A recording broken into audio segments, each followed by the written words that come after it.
Howdy, friend. Sam Houston here, hoping you're living in high cotton. And if you're lucky enough to be in Texas, I know you're most of the way there.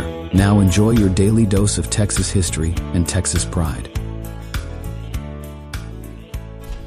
Howdy, friend. Welcome back to the Feed Bandit podcast and your Texas History Roundup for June 8th. In 1821, Mary B. Austin wrote a letter to her son, Stephen F. Austin, telling him of Moses' wish that Stephen should continue the Texas colonization venture that Moses had initiated. Moses died 2 days later on June 10th, and Mary died in 1824. Stephen assumed responsibility for his father's venture and is credited with settling more colonists in Texas than all other impresarios combined. In 1832, Jose Miguel de Arciniega platted the town of Bastrop, including a central square and blocks set aside for public buildings. It was initially named for Baron de Bastrop, renamed Mina 2 years later, and then reverted to Bastrop in 1837. In 1903, longtime U.S. Senator Ralph Yarborough was born in Chandler. In 1911, a unique meteorological event was staged in North Texas when a number of kites were launched, each with 5-minute fuses on 2 pounds of dynamite.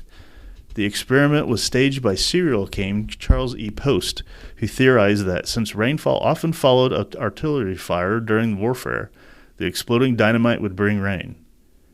This attempt at artificial rainmaking resulted in no evidence of success. His ideas were not that far-fetched, as cloud seeding efforts continue to show that rain can be coaxed if meteorological conditions are right. In 1940, Fred A. Walcott broke James C. Jesse Owens' world record with a time of 22.5 seconds in the 220-yard low hurdles in Philadelphia. He would break world records in the hurdles 7 times and become the first man to hold world records in the high and low hurdles at the same time. Walcott never got an Olympic medal, as the games were not held during World War II, but he did win 7 national AAU titles, 5 NCAA championships, and 10 Southwest Conference gold medals. He's considered Texas's greatest track and field athlete for the first half of the 20th century. Walcott, who was born in Snyder in 1916 and passed away in 1972, was a member of the Texas Sports Hall of Fame. And in 2008, the governor's mansion was set ablaze on this Sunday morning and extensively damaged.